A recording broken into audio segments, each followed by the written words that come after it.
जय हिंद साथियों, स्वागत है आप सभी का हमारे यूट्यूब चैनल अड्डा 730 स्टडी में। तो दोस्तों, एसएससी जीडी स्पेशल इस क्लास की आज हम शुरुआत करने वाले हैं एक नई सीरीज से, जिसमें आपको टॉप 500 इंपॉर्टेंट क्वेश्चन करवाऊंगा मैं, जो आपके एग्ज़ाम के लिए बहुत महत्वपूर्ण होंगे। आप लोग जानते होंगे अब लगभग आपके एग्ज़ाम के 15 से 16 दिन बचे हैं। फिलहाल धीरे धीरे आपके एग्ज़ाम आने हैं, 16 तारीख से एग्ज़ाम स्टार्ट हो जाएंगे, उसके बाद आगे एग्ज़ाम चलते रहेंगे। तो अंतिम दिनों में ये 500 प्रश्न आपके लिए बहुत महत्वपूर्ण होने वाले। ये जीके जीएस के महत्वपूर्ण क्वेश्चन है। ये क्लास में आपकी टाइमिंग बता दूं, शाम को होगी, डेली 6 बजे होगी, 6 PM पर ये क्लास डेली होगी। तो इसी चैनल अड्डा 730 स्टडी पर आप ज़रूर जुड़ें। अगर आप एसएससी का कोई भी एग्ज़ाम दे रहे हैं उसके लिए इंपॉर्टेंट है। यूपी कांस्टेबल, लेखपाल, रेलवे, ग्रुप डी, इन सभी के लिए इंपॉर्टेंट है, लेकिन खासकर इसका एसएससी जीडी एग्ज़ाम बिल्कुल सिलेबस के अनुसार हमने इस पीडीएफ को तैयार किया गया है।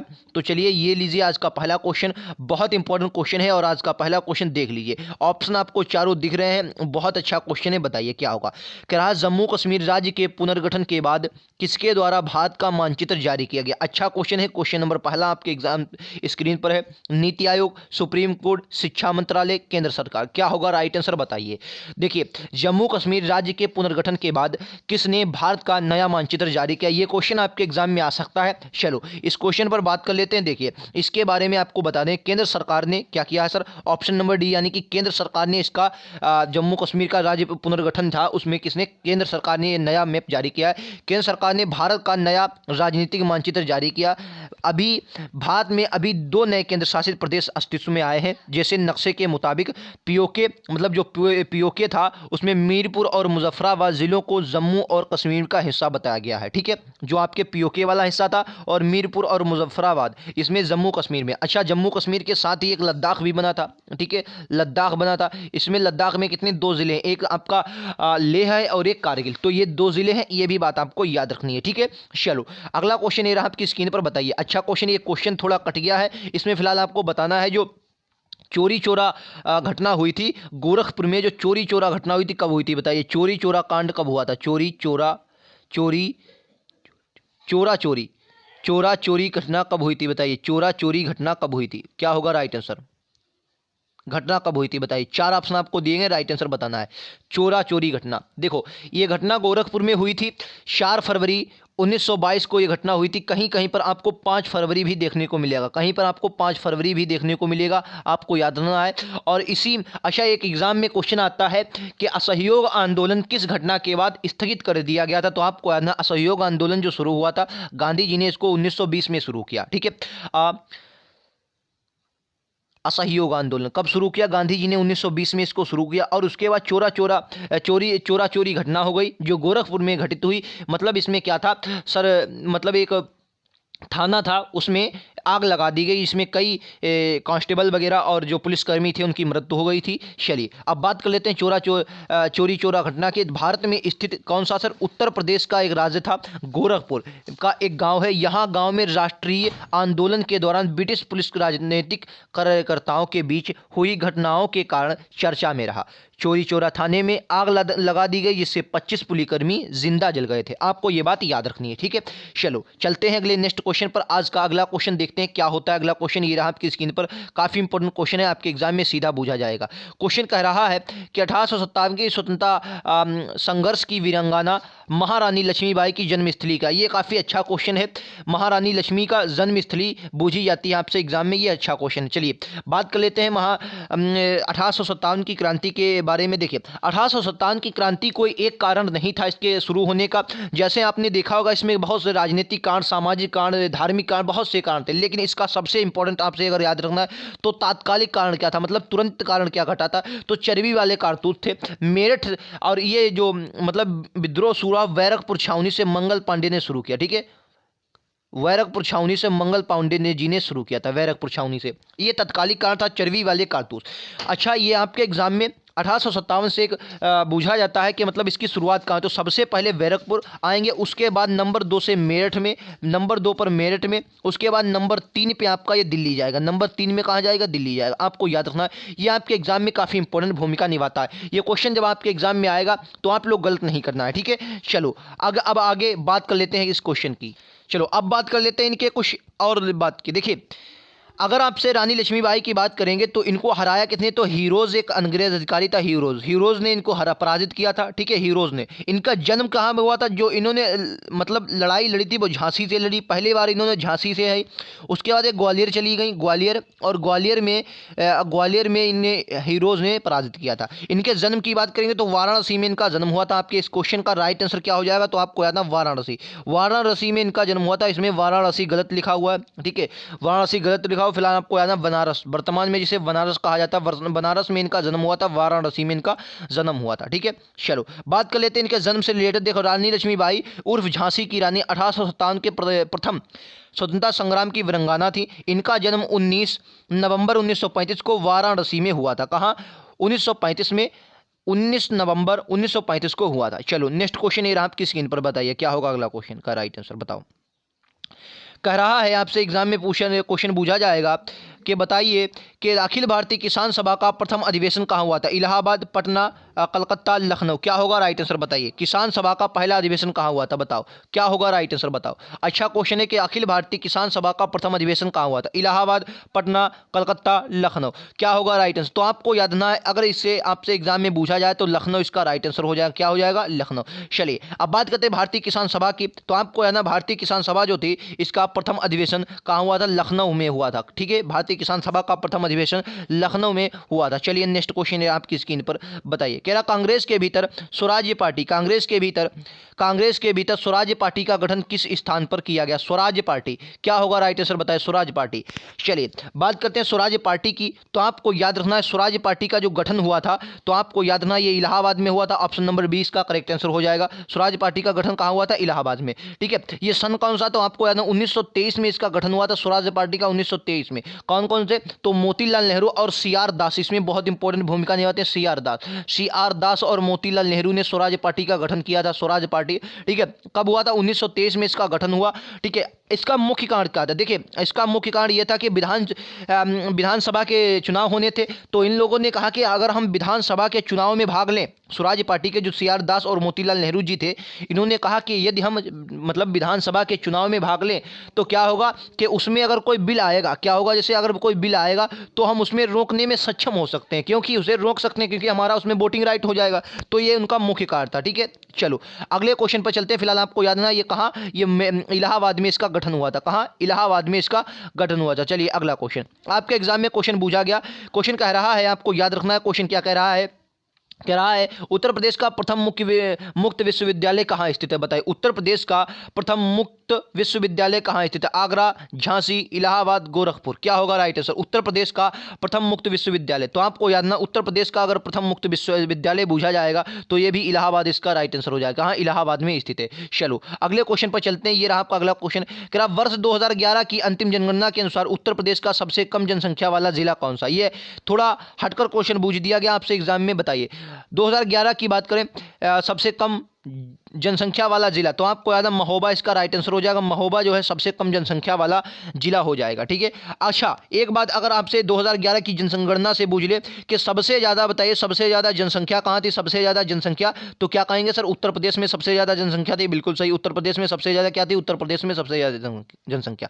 लेकिन अगर आपसे एग्जाम में पूछे कि सबसे कम जनसंख्या कहाँ थी, सबसे कम जनसंख्या कहाँ थी, तो आपको याद है सिक्किम में सबसे कम जनसंख्या, कहाँ सर, सिक्किम में सबसे कम जनसंख्या, ठीक है। और जनसंख्या घनत्व तो सबसे कम बूझे तो कहां है, तो अरुणाचल प्रदेश, AP, अरुणाचल प्रदेश में सबसे कम। और सर्वाधिक अगर बूझे, सर्वाधिक कहां है, तो सर्वाधिक आपको है ना, सर्वाधिक जनघनत्व है बिहार में, बिहार में सबसे ज्यादा जनघनत्व है बिहार में, ठीक है, याद रखें ना। अगर आपसे पूछे कि 2011 में ऐसा भारत का कौन सा राज्य है जिसकी ऋणात्मक दर ज्ञात हुई, तो आपको याद है नागालैंड। नागालैंड जो है इसकी, नागालैंड की ऋणात्मक वृद्धि दर ज्ञात हुई है, माइनस कुछ 6 के आसपास है, मुझे एग्जैक्ट याद नहीं आ रहा, फिलहाल माइनस में इसकी है, याद रखना है आपको। चलो अगला क्वेश्चन ये रहा आपकी स्क्रीन पर, बहुत इंपॉर्टेंट क्वेश्चन है, बताइए किस जनसांख्यिकीय अध्ययन को, ये अच्छा क्वेश्चन बताइए, जनसांख्यिकी अध्ययन को पिता कहा जाता है, बताइए किसे जनसांख्यिकी अध्ययन का पिता कहा जाता है, क्या होगा राइट आंसर बताइए।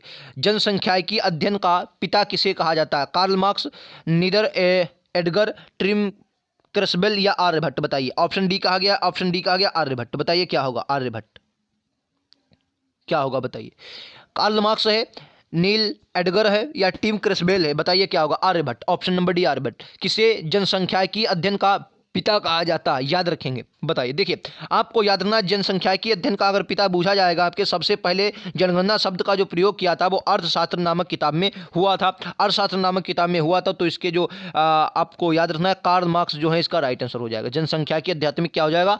कार्ल मार्क्स इसका राइट आंसर हो जाएगा। चलो अगला क्वेश्चन देखते हैं। ये रहा आपकी स्क्रीन पर अगला क्वेश्चन। क्या संथानम समिति की सिफारिश पर निम्नलिखित में से संथानम समिति की सिफारिश पर निम्नलिखित में से कार्यों में से कौन सा कार्य स्थापित किया गया था? बेरिए बताइए। संथानम समिति, तो आपको याद ना, संथानम समिति की सिफारिश पर केंद्रीय सतर्कता आयोग का गठन किया गया था। किसका? यही ऑप्शन नंबर ए इसका करेक्ट आंसर हो जाएगा। केंद्रीय संथानम समिति की सिफारिश पर केंद्रीय सतर्कता आयोग का गठन किया गया था, संथानम समिति की सिफारिश पर। चलिए अगला क्वेश्चन पर चलते हैं। तो आपको याद रखना है, देखिए मैंने आपको उधर ही बता दिया, केंद्रीय सतर्कता जो आयोग था इसकी स्थापना 1964 में, किसमें? 1964 में की गई थी। और संथानम समिति की सिफारिश पर केंद्रीय सतर्कता आयोग की स्थापना 1964 में की गई थी, संथानम समिति की सिफारिश पर। अच्छा, कमेंट बॉक्स में एक बार बता देंगे कि मतलब केंद्रीय सतर्कता आयोग के वर्तमान में अध्यक्ष कौन है? अध्यक्ष वर्तमान में क्या है बताओ, वर्तमान में अध्यक्ष इसके कौन है? चलो बताइए अगला क्वेश्चन। ये रहा आपकी स्क्रीन पर। क्या भारत में 5 क्षेत्रीय परिषदों की स्थापना किसके तहत की गई थी? वेरी इंपॉर्टेंट क्वेश्चन है। भारत में 5 क्षेत्रीय परिषदों की स्थापना किसके तहत की गई थी? जो भी क्वेश्चन ला रहा हूं बेहतरीन क्वेश्चन है, शानदार क्वेश्चन, आपके एग्जाम में सीधा टपकेंगे। अगर अभी तक मैंने एक भी बार नहीं कहा, अगर आप हमारे चैनल पर नए हैं तो चैनल को सब्सक्राइब कर लेंगे, बेल आइकन दबा लेंगे, नोटिफिकेशन आपके पास पहुंच जाया करेगा। शाम को क्लासेस होती है 6 बजे, प्रीमियम क्लास होती है, लेकिन बहुत ही इंपॉर्टेंट क्लास होती है, आप उसे जरूर अटेंड करें, ठीक है। चलो अब बात कर लेते हैं आगे। अगर आप चैनल पर हैं तो चैनल को सब्सक्राइब कर लेंगे। लिंक आपको डिस्क्रिप्शन में दिया गया, वहां से जाकर एसएससी जीडी के सारे वीडियोस देख सकते हैं, जिसमें आपको प्रैक्टिसर, बहुत से वीडियोस में प्रैक्टिसर और थ्योरी वाइज क्लासेस भी आपको देखने को मिलेंगी। और भी कांस्टेबल के जो लोग हों वो भी देख सकते हैं, उसमें बहुत अच्छी क्लासेज हैं, उसमें जीके के बहुत इंपॉर्टेंट क्वेश्चन है। फिर भारत में 5 क्षेत्रीय परिषदों की स्थापना किसके तहत हुई? भारत के अनुच्छेद 263 क्षेत्रीय अधिनियम परिषद के द्वारा, राज्य पुनर्गठन आयोग 1956, इनमें से कोई नहीं। तो आपको याद ना, इसका राइट आंसर क्या हो जाए? ऑप्शन नंबर सी, राज्य पुनर्गठन आयोग। अच्छा, राज्य पुनर्गठन आयोग जो आया था 1956 में आया था, सबसे पहले भाषाई आधार पर गठन किया गया। ये कब, ये कौन से, अगर आपसे संविधान संशोधन पूछे तो 7वां संविधान संशोधन। कौन सा? 7वां संविधान संशोधन था, 7वां संविधान संशोधन था। आपको याद ना, संविधान संशोधन जो था 7वां था। सबसे पहले आंध्र प्रदेश को, किसको? सबसे पहले आंध्र प्रदेश को बनाया गया था, आंध्र प्रदेश को सबसे पहले भाषाई आधार पर गठन किया गया था। तो आपको याद, 5 क्षेत्रीय परिषदों की स्थापना राज्य पुनर्गठन आयोग 1956 में ही आई थी, ठीक है। चलो अब बात कर लेते हैं एक इसके बारे में भी थोड़ी, मतलब क्या है ये।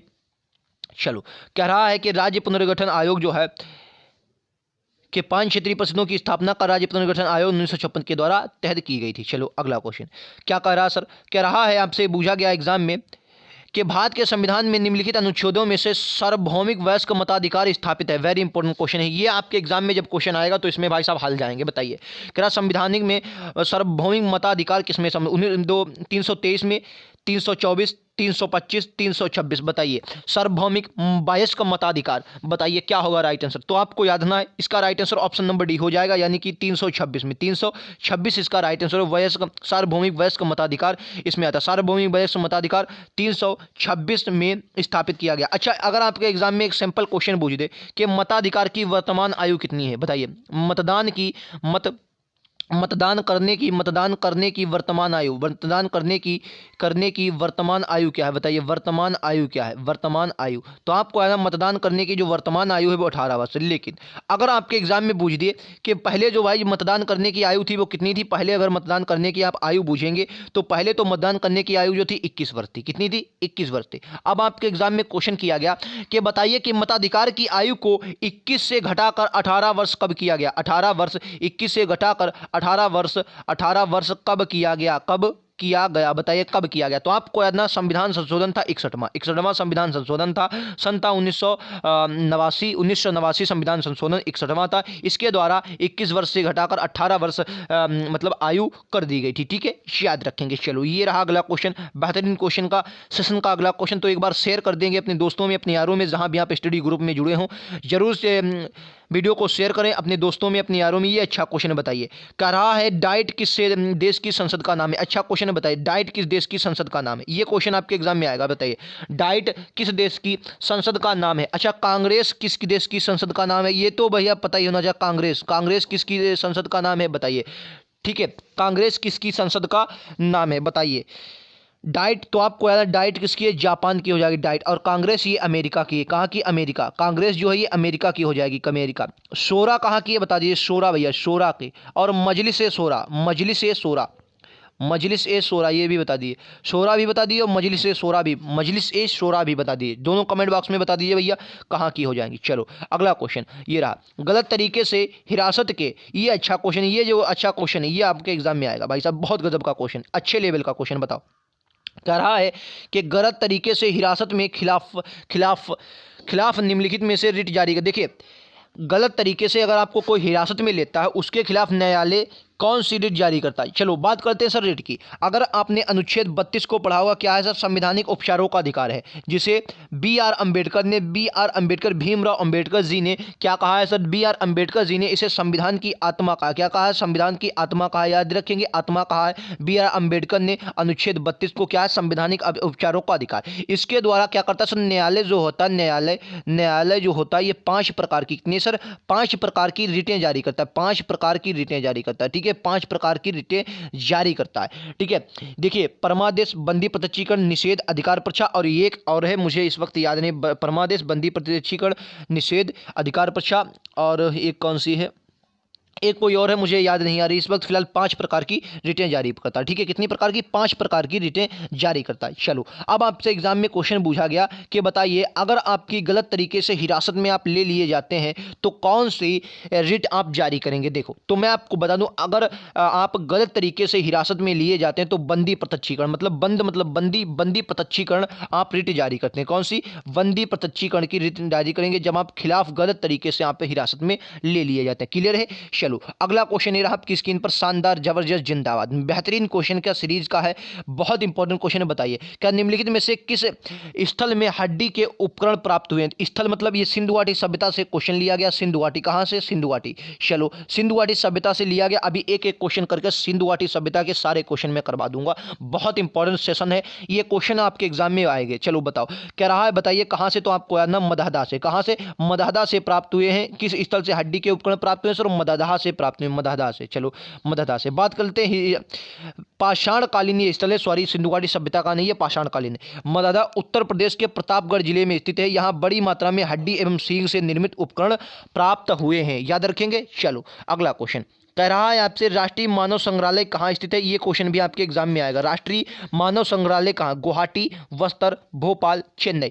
तो आप लोग अगर चैनल पर नए हैं तो चैनल को सब्सक्राइब जरूर करें। SSC GD, SSB head constable सभी एग्जाम के लिए, एसएससी, एमटीएस, सीएचएस सभी के लिए जीके जेएस की बेहतरीन क्लासेज हैं। इसको आप लोग समझें और अपने क्वेश्चनों को एक बेहतरीन तैयारी पर ले जाएं। यूपी कांस्टेबल की क्लासेज चलनी स्टार्ट हो गई, इन्हीं में से आप लोग अपनी तैयारी कीजिए। जैसे ही इस एसएससी जीडी का पेपर समाप्त होगा, पूरा का पूरा मेरा जो ध्यान होगा वो यूपी कांस्टेबल की होगा, जिसमें यूपी जीके से रिलेटेड और भी सभी एग्जाम में आपको बहुत अच्छे लेवल तक की जीएस करवाऊंगा, जो आपके एग्जाम में आएगी। लगभग 38 नंबर का आपके एग्जाम में जीके जीएस के आएंगे क्वेश्चन यूपी कांस्टेबल में। और अगर आप रेलवे ग्रुप डी के लिए देख रहे हैं तो उसके लिए भी ये बहुत अच्छा वीडियो होने वाला है। चलो तो राष्ट्रीय मानव संग्रहालय कहाँ स्थित है, तो आपको याद ना, राष्ट्रीय मानव संग्रहालय जो स्थित है भोपाल में स्थित। कहाँ, भोपाल। ऑप्शन नंबर सी इसका करेक्ट आंसर हो जाएगा, भोपाल में स्थित है राष्ट्रीय मानव संग्रहालय। ठीक है, चलो अब बात कर लेते हैं राष्ट्रीय मानव संग्रहालय, जिसका नाम बदलकर इंदिरा गांधी राष्ट्रीय मानव संग्रहालय कर दिया। क्या है, इंदिरा गांधी राष्ट्रीय मानव संग्रहालय कर दिया गया है। भोपाल मध्य प्रदेश में स्थित है। यह भारत सरकार के संस्कृति विभाग के अंतर्गत स्वायत्तशासी, कैसा, स्वायत्तशासी संगठन है। ठीक है, याद रखेंगे। चलो अगला क्वेश्चन है आपकी स्क्रीन पर, बताइए क्या सिंधु सभ्यता में निवासियों की सभ्यता को जानने का मूल स्रोत क्या। चलो मैं आपको बता दूं सर, सिंधु घाटी सभ्यता। देखिए अगर आप सिंधु घाटी सभ्यता के बारे में जानकारी लें तो देखिए सबसे पहले 1921 में क्या हुआ, 1921 में दयाराम साहनी, एक अपने भारत के थे दयाराम साहनी ने जॉन मार्शल के नेतृत्व में एक टुकड़ी का गठन हुआ, जिसमें दयाराम साहनी ने एक भव्य स्थल जो खोजा, हड़प्पा खोजा, हड़प्पा का पता लगाया। हड़प्पा जो था ये सिंधु घाटी सभ्यता का एक प्रमुख हिस्सा था। सबसे पहले सिंधु घाटी सभ्यता का जो कोई स्थल अगर खोजा गया तो हड़प्पा था 1921 में, इसलिए इसे हड़प्पा सभ्यता भी कहते हैं। फिर 1922 में अगर आप देखेंगे तो 1922 में रखाल दास बर्नी ने, किसने, रखाल दास रखाल दास वर्नी ने एक और नया स्थल खोजा जिसे आप क्या सर कहते हैं, मोहनजोदड़ो कहते हैं। क्या कहते हैं, मोहनजोदड़ो कहते हैं, मोहनजोदड़ो कहते हैं। ठीक है, अगर हड़प्पा की बात करेंगे तो ये आपका रावी नदी के तट पर था। कहाँ सर, रावी नदी के तट पर। और अगर मोहनजोदड़ो की बात करेंगे तो ये सर सिंधु नदी के तट पर था। ठीक है, सिंधु नदी के तट पर। आपको याद रखना ये सिंधु नदी के तट पर पाया जाता है। ठीक है, चलो अब बात कर लेते हैं क्वेश्चन की। जैसे जैसे क्वेश्चन आते रहेंगे मैं आपको आगे आगे बताता रहूंगा। चलो, कह रहा सिंधु घाटी सभ्यता की जो हमें निवासियों की सभ्यता से जानने का मूल स्रोत कहाँ से, मोहरे, बर्तन, जेवर, हथियार और औजार, मंदिर और लिपि। देखिए, अगर आपसे बात कर लें सर, मंदिर के अवशेष बहुत कम, नाम मात्र के मंदिर के अवशेष जो पाए गए, नाम मात्र के पाए गए हैं। क्योंकि ये जो सिंधु घाटी सभ्यता थी ये प्रकृति पूजा पर ज़्यादा अपने ध्यान देती थी, जिसमें अग्नि वगैरह जो थे, प्रकृति पूजा। लिपि इसकी सर पढ़ी नहीं गई क्योंकि ये आद्य ऐतिहासिक सभ्यता थी। इसमें लिखाई हुई लेकिन पढ़ नहीं सके। क्या सर है, पढ़ नहीं सके। अब बात आती है मोहरों से या बर्तन जेवर से। देखिए, तो इसका right answer option number A हो जाएगा। मोहरों से हमें ज़्यादा ये बर्तन जेवर और हथियारों और औजारों से। देखिए, बर्तन जेवर और हथियार औजारों से। ठीक है, अगर आपके एग्जाम में ये ऑप्शन ना होता तो मोहरें भी इसका सच हो सकती, क्योंकि मोहरे में अगर आप देखेंगे मोहरों में कहीं कहीं एक संगी पशु का चित्रण मिला है। ठीक है, आपको याद रखना है एक संगी, तो कहीं कहीं ये आपको पता होना चाहिए मोहरों में अवशेष मिला तो एक संगी पशु के मिले हैं। कहीं कहीं यहाँ पर मतलब ज़्यादातर ये जो मात्र सत्तात्मक व्यवस्था थी तो इसमें माता के जो है स्त्रियों के ज़्यादा मतलब स्त्री के ज़्यादा क्या है चित्र मिले हुए हैं। ठीक है, तो आपको याद ना बर्तन जेवर और औजार इसका राइट आंसर हो जाएगा। चलो, याद रखेंगे। चलो, अगला क्वेश्चन ये रहा आपकी स्क्रीन पर, कि रहा समुद्री व्यापार के संदर्भ में तरगाज व्यवस्था का उपयोग किसके द्वारा किया गया। ये अच्छा क्वेश्चन बताइए। समुद्री व्यापार के संदर्भ में तरकाज व्यवस्था का उपयोग किसके द्वारा किया गया। डच, फ्रांसीसी, अंग्रेज, पुर्तगाली। देखिए, ये अच्छा क्वेश्चन है। अच्छा, एक बार आपके एग्जाम एसएससी जीडी 2018 में जो एक फॉर्म पड़े थे, 2019 में इनका एग्जाम हुआ। एक बार आपसे क्वेश्चन पूछा गया कि बताइए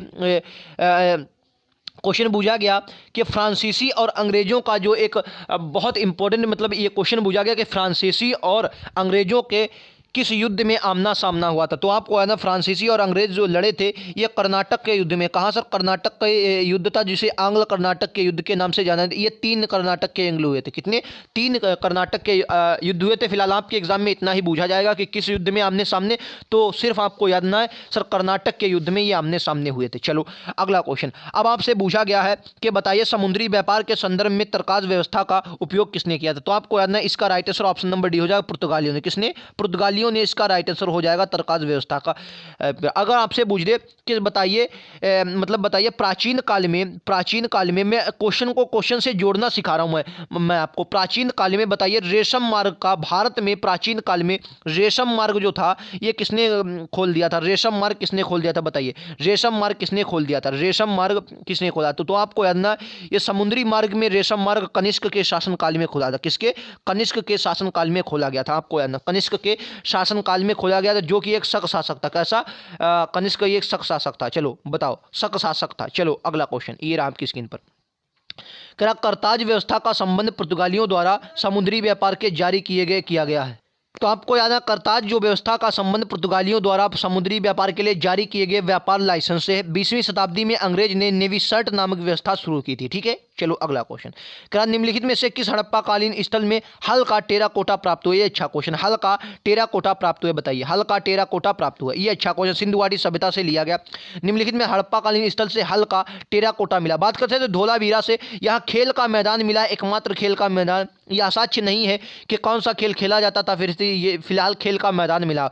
वनावली एक बहुत इंपॉर्टेंट आपके लिए हो जाता है, क्योंकि यहाँ से वनावली जो होता है, यहाँ से सर मतलब एक बेहतरीन जल निकास प्रणाली हमें मिली है। कालीबंगा की अगर बात करेंगे तो इसका अर्थ होता है काले रंग की चूड़ियाँ, जो काफ़ी इंपॉर्टेंट हमारे लिए हो जाता है। लोथल की, यहाँ से जूते खेत के साक्ष्य जो है कई बार आपके एग्जाम में पूछे गए। कौन से, जूते खेत के साक्ष्य कहाँ से सर मिले हैं, जूते खेत के साक्ष्य मिले हैं यहाँ से, कालीबंगा से जूते खेत के साक्ष्य। लोथल जो कि एक बंदरगाह था, कौन सा था, बंदरगाह था, जो कहाँ था सर, भोगवा नदी के तट पर था। कौन सा, भोगवा नदी आपके एग्जाम में पूछी गई कई बार। भोगवा नदी कहाँ सर है, गुजरात में पड़ती है। कहाँ पर, गुजरात में पड़ता है भोगवा नदी। ये धोलावीरा भी कहाँ सर, गुजरात का स्थल है, गुजरात का ये भी स्थल है धोलावीरा भी गुजरात का स्थल है। चलो अब आपसे एग्जाम में पूछा हड़प्पा कालीन हल का जो हल की स्मृति मिली है वो बनाबली से, कहाँ से, वनाबली से, बनाबली। और एक ऐसा ये मिट्टी का, मतलब मिट्टी का हल बना हुआ मिला है, मिट्टी का बना हुआ हल मिला है, हल का टेराकोटा प्राप्त प्राप्त हुआ है, तो वनावली से प्राप्त हुआ, आपको याद रखना है। चलो अगला क्वेश्चन है आपकी स्क्रीन पर, बताइए हरियाणा के फतेहाबाद से जिले में स्थित वनावली हल्का टेराकोटा प्राप्त हुई है। कहाँ? वनावली हरियाणा में पड़ता है। ठीक है, चलो अगला क्वेश्चन, क्या अफगानिस्तान में हेलमंद प्रांत किस खेती के लिए प्रसिद्ध है? बताइए पाकिस्तान का जो हेलमंद प्रांत है ये किस खेती के लिए प्रसिद्ध है? चलो अब बात करते हैं हेलमंद प्रांत की, जो किसका है? अफगानिस्तान का है। तो आपको याद रखना ये अफीम की खेती के लिए प्रसिद्ध है। किसके लिए? अफीम की खेती के लिए प्रसिद्ध है, आपको याद रखना है। ठीक है, अफीम की खेती के लिए। चलो अब बात कर लेते हैं इसके हेलमंद के बारे में, ये थोड़ा अच्छी जानकारी इसमें दी गई, थोड़ी आप लोग जानकारी ले लीजिए। क्या हेलमंद अफगानिस्तान के दक्षिण में स्थित है। क्षेत्रफल के आधार पर यह अफगानिस्तान का सबसे बड़ा प्रांत है। हेलमंद का कुल क्षेत्रफल इतना दिया गया, आपके एग्जाम में नहीं पूछा जाएगा। यह विश्व का सबसे बड़ा अफीम उत्पादक क्षेत्र है। यह विश्व के कुल उत्पादन में 75% जो अफीम आती है वो हेलमंद से आती है। फिलहाल आपको याद रखना है सबसे ज्यादा बड़ा उत्पादक जो क्षेत्र है वो हेलमंद है। जो कहाँ का है? अफगानिस्तान का। 75% अफीम आपको यहां से देखने को मिलेगी। चलिए लास्ट के कुछ क्वेश्चन बचे हैं, आप लोग इसको गलत नहीं करेंगे, काफी इंपॉर्टेंट क्वेश्चन है। बताइए कराह बताना है कि कनाडा और ग्रीनलैंड अलग होते हैं किसके द्वारा? केफिन की खाड़ी के द्वारा, हडसन की खाड़ी के द्वारा और फंडी की खाड़ी के द्वारा, निम्नलिखित में से इनमें से कोई नहीं। चलिए बात करते हैं सर ग्रीनलैंड की। ग्रीनलैंड जो है ये सबसे बड़ा क्या है सर? सबसे बड़ा आइलैंड, मतलब सबसे बड़ा द्वीप स्थित है। अगर सबसे बड़ा आपसे द्वीप पूछा जाए तो कौन सा हो जाएगा? ग्रीनलैंड, सबसे बड़ा द्वीप। इस पर कब्जा किसका? तो आपको याद है डेनमार्क का। इसका राजनीतिक कब्जा किस पर है? डेनमार्क का। डेनमार्क का इस पर राजनीतिक कब्जा है, डेनमार्क का। ठीक है, डेनमार्क का इस पर राजनीतिक कब्जा। ये सबसे बड़ा द्वीप जो है ग्रीनलैंड हो जाएगा, और ये कनाडा के ऊपर आपको देखने को मिलेगा। अगर आपसे एग्जाम में क्वेश्चन पूछ दे कि बता दीजिए भैया कनाडा और अमेरिका के बीच, कनाडा बता दीजिए, आप लोग कमेंट बॉक्स में इसको बता दीजिए, कनाडा और अमेरिका के बीच, अमेरिका के बीच जो ये रेखा गुजरी है कितने डिग्री है? बताइए कितने डिग्री रेखा गुजरी हुई है, बताइए। अच्छा अब आपके एग्जाम में क्वेश्चन पूछा कनाडा और ग्रीनलैंड अलग होते हैं, तो आपको याद ना ये वैफिन की खाड़ी के द्वारा, किसके? वैफिन की खाड़ी इनके बीच पड़ती। इस प्रकार से कुछ ये कनाडा का हिस्सा है और इस प्रकार से ग्रीनलैंड, तो यहाँ पर वैफिन की खाड़ी आपको देखने को मिलेगी। ठीक है, वैफिन की खाड़ी आपको देखने को मिलेगी। ये काफी इंपॉर्टेंट क्वेश्चन आपके लिए हो जाता है। चलो कनाडा और वैफिन की खाड़ी द्वारा अलग होते हैं। अगला क्वेश्चन, निम्नलिखित जनजातियों में से बहुपद विवाह की प्रथा किसमें है? ये अच्छा क्वेश्चन, बहुपद विवाह के लिए फेमस है। बताओ बहुपद विवाह के लिए कौन जानी जाती है? आपको बता दें सर बहुपद विवाह के लिए कौन सी जानी, तो बता दें ये जो जनजाति है बहुपद विवाह के लिए नीलगिरी की पहाड़ियों पर मिलती है। कहाँ पर? नीलगिरी की पहाड़ियों पर मिलती है, बहुपद विवाह के लिए फेमस है। कहा हो जाएगा सर? टोडा जनजाति। टोडा जनजाति जो है ये बहुपद विवाह के लिए फेमस है और नीलगिरी की पहाड़ियों पर पाई जाती है टोडा जनजाति। ठीक है, याद रखेंगे, ये आपके एग्जाम में आएगा तो आप लोग गलत नहीं करेंगे। चलो अगला क्वेश्चन, तो ये थे आज के टॉप क्वेश्चन कैसे लगे हमें कमेंट बॉक्स में जरूर बताएं। वीडियो कैसा लगा, सेशन पसंद आया तो लाइक से सब्सक्राइब करना ना भूलें। ऐसे ही वीडियोस पाने के लिए ये 500 क्वेश्चनों की जो सीरीज है मैं आपको बता दूं इतने ही क्वेश्चन करवाता रहूंगा, लेकिन आपको एक ही वीडियोस में सभी क्वेश्चन याद हो जाएंगे। अगर वीडियो पसंद आया हो तो लाइक कर दें, शेयर कर दें, चैनल को सब्सक्राइब करना ना भूलें। ऐसे वीडियोस देखने के लिए हमारे साथ जरूर जुड़ें। आपको 500 क्वेश्चन करवाऊंगा, आपके एग्जाम में इससे बाहर क्वेश्चन नहीं आएगा। तो मिलते हैं अगले वीडियोज में, आज के लिए इतना ही। Thank you.